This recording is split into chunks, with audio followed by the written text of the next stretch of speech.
Assalamualaikum warahmatullahi wabarakatuh. Alhamdulillah wa ni'matillah wa syukurillah la haula wala quwata illa billah. Para pemirsa yang berbahagia, kajian pertama kita tentang filsafat tasawuf. Kita akan melihat tentang bagaimana adanya pembagian hati menjadi hati yang sehat, kemudian hati yang sakit, dan hati yang mati. Karena ada hati yang disifati hidup ya, dan sebaliknya, maka keadaan hati dapat dikelompokkan menjadi 3 macam. Yang pertama, hati yang sehat, yaitu hati yang bersih, yang seorang pun tidak akan bisa selamat pada hari kiamat kecuali jika dia datang kepada Allah dengannya, sebagaimana firman Allah, yauma la yanfa'u malun wala banun illa man atallaha biqalbin salim. Nah, ini ada di Quran surat Asy-Syu'ara ayat 88 sampai 89. Yaitu di hari harta dan anak laki-laki tiada lagi berguna kecuali orang-orang yang menghadap Allah dengan hati yang bersih. Nah, di sini telah disebut qalbun salim, artinya hati yang bersih, artinya sehat. Karena sifat bersih dan sehat telah menyatu dengan hatinya.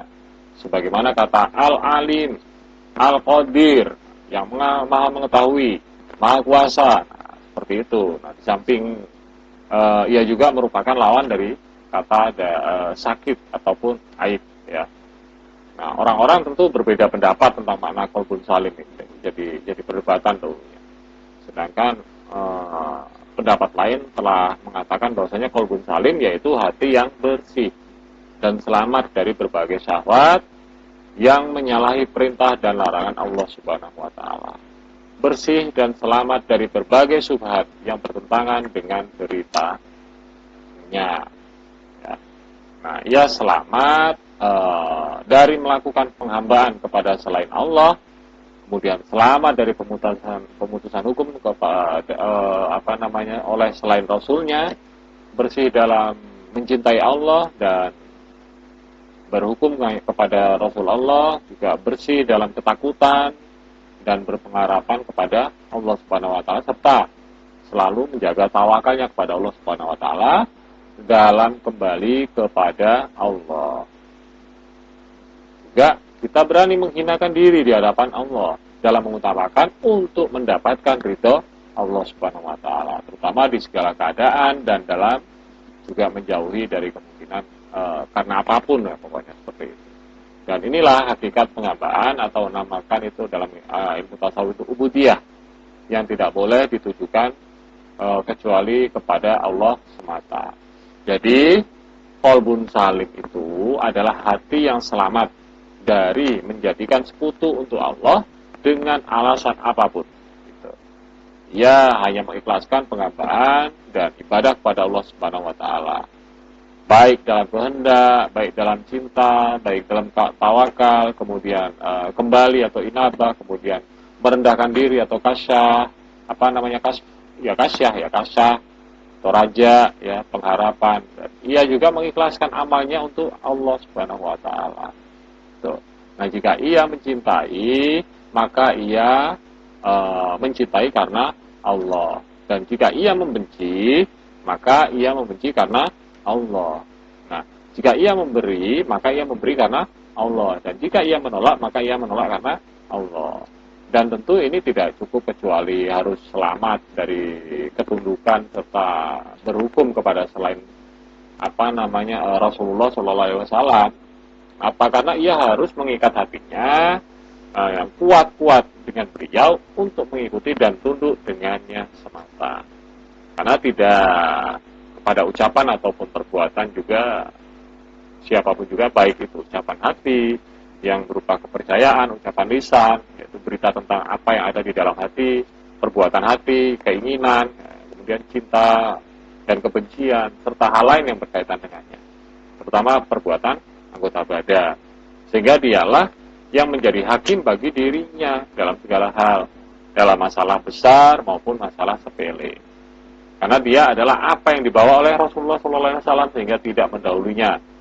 baik dalam kepercayaan, baik dalam ucapan maupun perbuatan. Sebagaimana firman Allah dalam Quran surat Al-Hujurat, ya ayyuhallazina amanu la tutaddamu baina yadayhi Allahi wa rasuli. Hai orang-orang yang beriman, janganlah kamu mendahului Allah dan Rasulnya. Nah, artinya di sini, janganlah engkau berkata sebelum ia mengatakannya. Janganlah berbuat sebelum ia memerintahkannya. Nah, sebagian orang salah berkata, tidaklah satu perbuatan, betapapun kecilnya, kecuali akan dihadapkan pada dua pertanyaan. Kenapa dan bagaimana? Maksudnya, mengapa engkau melakukannya dan bagaimana engkau melakukannya? Nah, soal pertama menanyakan tentang sebab perbuatan, motivasi, atau yang mendorongnya.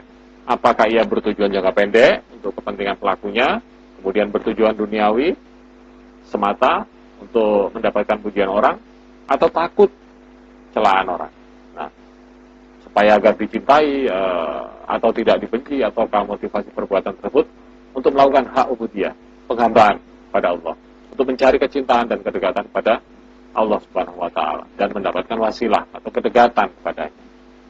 Seperti itu. Nah, inti pertanyaan yang pertama adalah, apakah kamu melaksanakan perbuatan itu untuk Tuhanmu atau engkau melaksanakannya untuk kepentingan dari hawa nafsumu sendiri? Gitu. Nah, sedang pertanyaan yang kedua merupakan pertanyaan tentang mutaba'ah atau mengikuti Rasul Shallallahu Alaihi Wasallam dalam soal ibadah tersebut. Nah, dengan kata lain, apakah perbuatan itu termasuk yang disyariatkan kepadamu melalui lisan Rasul, atau ia merupakan amalan yang tidak aku syariatkan dan tidak aku ridhoi? Aku dalam artian Allah Subhanahu Wa Taala. Yang pertama merupakan pertanyaan tentang keikhlasan, dan yang kedua merupakan pertanyaan tentang mutaba'ah pada Rasul Shallallahu Alaihi Wasallam. Karena sesungguhnya Allah tidak menerima suatu amalan pun kecuali dengan syarat keduanya. Nah, jalan untuk membebaskan diri dari pertanyaan pertama adalah dengan memurnikan keikhlasan. Dan jalan untuk membebaskan diri dari pertanyaan kedua, yaitu dengan merealisasikan mutaba'ah, menjadi pengikut Rasulullah Shallallahu Alaihi Wasallam. Selamatnya hati dari keinginan yang menentang ikhlas dan hawa nafsu yang menentang mutaba'ah. Inilah hakikat keselamatan hati yang menjamin keselamatan dan kebahagiaan. Baik, mungkin itu yang dapat kita kaji dalam pertemuan hari ini. Pertama ini, kajian berikutnya tentang hati yang mati akan kita lanjutkan pada sesi kedua. Ya, mudah-mudahan ini merupakan suatu barokah dari Allah Subhanahu Wa Taala untuk kita semuanya, para pemirsa semuanya, dan mudah-mudahan ini merupakan jalan menuju keselamatan, kedamaian, dan kebahagiaan dunia dan akhirat. Bila taufiq wal hidayah, wassalamualaikum warahmatullahi wabarakatuh.